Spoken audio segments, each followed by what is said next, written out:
بسم اللہ الرحمن الرحیم۔ بجٹ بڑا امپورٹنٹ ہوتا ہے کسی بھی ملک کے لیے جی، اور ہمارے ہاں بھی بجٹ بڑی ڈیبیٹ ہوتی ہے اس پہ۔ پہلے جناب فیڈرل گورنمنٹ بجٹ دیتی ہے اپنا، اس کے بعد پروونشل گورنمنٹس اپنے اپنے بجٹس دیتی ہے جناب۔ اب بجٹ میں عام آدمی کو کوئی ریلیف ملتا ہے یا نہیں ملتا ہے، یہ بڑی ایک اہم چیز ہے، اور اس پہ ہم بات کرنا بہت ضروری سمجھتے ہیں، کیونکہ جب تک عام آدمی کو ریلیف نہیں ملتا اس وقت تک عام آدمی جو ہے وہ کوئی نہ کوئی جناب راستے ڈھونڈتا رہتا ہے اپنی جناب یہ جو وینٹ آؤٹ کرنے کے لیے، اپنا ایگریشن جو ہے اس کو وینٹ آؤٹ کرنے کے لیے کوئی نہ کوئی راستہ ڈھونڈتا رہتا ہے۔ اگر اس کو کوئی بریدنگ سپیس مل جائے، اس کو کوئی ریلیف مل جائے تو وہ بڑا خوش رہتا ہے۔ کوئی بھی حکومت ہو، کسی کی بھی حکومت ہو، کوئی بھی پارٹی ہو، کوئی بھی لیڈر ہو، اس کے ساتھ وہ بہت خوش رہتا ہے۔ اس کو کوئی جناب یہاں پہ پرابلم نہیں ہوتی ہے، اور جناب ایوری تھنگ از ہنکی ڈوری فار ہم، ایز لانگ ایز اس کے یوٹیلیٹی کے بلز جو ہے اس پہ برڈن نہ بنے، اور اس کا کھانے پینا جو ہے چلتا رہے روز کا، اس کے بچے، اس کے فیملی جو ہے وہ ٹیک کیئر ہوتی رہے ان کی، تو وہ سب ٹھیک رہتا ہے۔ اینڈ اسی طرح یہ سلسلہ آگے بھی چلتا ہے پروونسز میں بھی، جیسے کہ اس کے بعد، جیسے میں نے کہا کہ فیڈرل گورنمنٹ کے بعد جناب پروونشل گورنمنٹس اپنے اپنے بجٹ پیش کرتی ہیں۔ ان دس پرٹیکولر کیس پاکستان میں جو بجٹ آیا اس میں عام آدمی کو کیا ریلیف ملا؟ ٹھیک ہے، حکومت جو ہے بہت کوششیں کر رہی ہے، حکومت نے کوششیں اس لیے کی ہیں، میں اس لیے حکومت کی بات کروں گا اور ان کی کوششوں کی بات اس لیے کروں گا کہ پوری دنیا جو ہے اس وقت ایک سچویشن میں ہے، اور وہ سچویشن یہ ہے کہ ایران اور امریکہ کا کانفلکٹ جو ہے وہ چل رہا ہے۔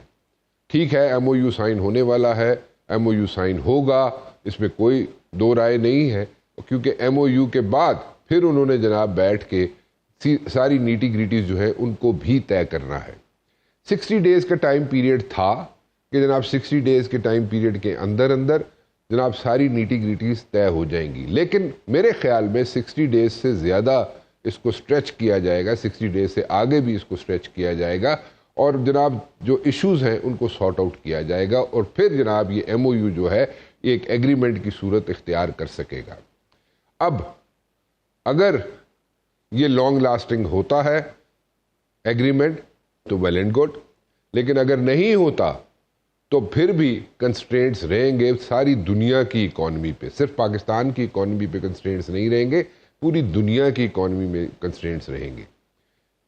اس ساری سچویشن کے اندر سے ہم نے کیسے اپنا راستہ نکالنا ہے، کیسے سروائیو کرنا ہے، کیسے جناب ہم نے پورے ملک کو لے کے آگے چلنا ہے، یہ ایک بہت ٹیڈیس جاب ہے۔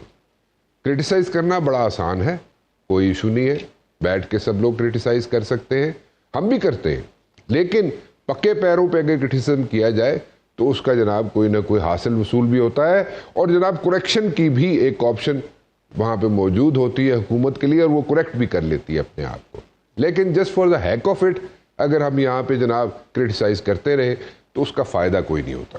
But anyways in this particular case میں چاہوں گا کہ پاکستان کا جو بجٹ آیا اس میں پاکستان کو کیا ریلیف ملا، پاکستان کے عوام کو کیا ریلیف ملے گا، پاکستان کے عوام کو کیا ریلیف ملے گا، پاکستان کے عوام کو کیا سکھ کا کوئی سانس ملے گا یا نہیں ملے گا۔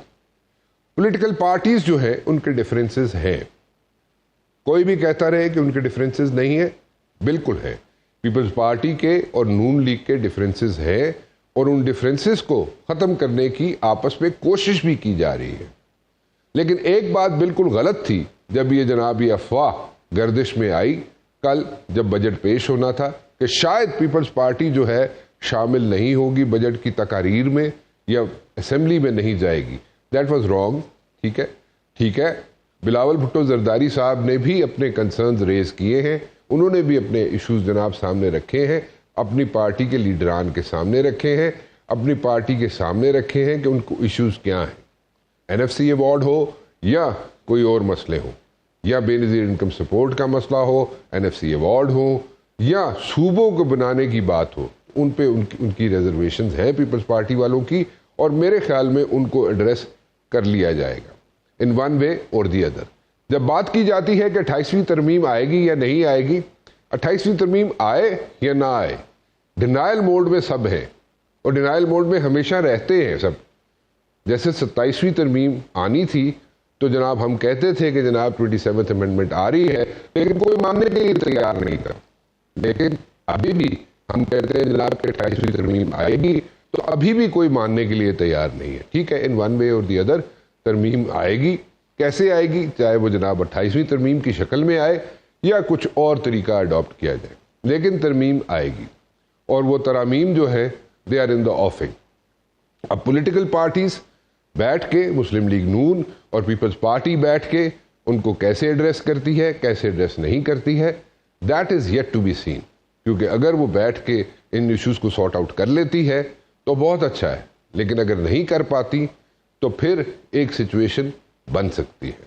لیکن آج سے کچھ عرصہ پہلے، میں 1 ماہ کی بات کروں گا، لگ بھگ 1 ماہ پہلے یا 1 ماہ کے اندر، میں ایگزیکٹ ڈیٹ اس لیے نہیں بتانا چاہتا کہ میرا سورس لیک ہو جائے گا، ایک ڈیلیگیشن 3-4 لوگوں کا گیا تھا پیپلز پارٹی کی لیڈرشپ سے ملنے کے لیے، اور اس میں جناب انہوں نے، پیپلز پارٹی والوں نے کہا تھا کہ جناب ٹھیک ہے، ہم اپنے ایشوز جو ہیں سارٹ آؤٹ کر لیتے ہیں. آپ کو یعنی کہ حکومت کو بھی چاہیے کہ وہ ہمارے ساتھ تھوڑا سا لینیٹ ایٹیچیوڈ رکھے اور ہم سے چیزیں ڈسکس کریں، اور جناب ہمیں ساتھ لے کے چلے. سولو فلائٹ مت لے حکومت، اور ہمیں بھی ساتھ لے کے چلے. پیپلز پارٹی والوں کو یہ کہنا یہ تھا. اب یہ چیزیں ڈسکس ہوں گی نہیں ہوں گی، سارٹ آؤٹ ہوں گی نہیں ہوں گی، that is also yet to be scene.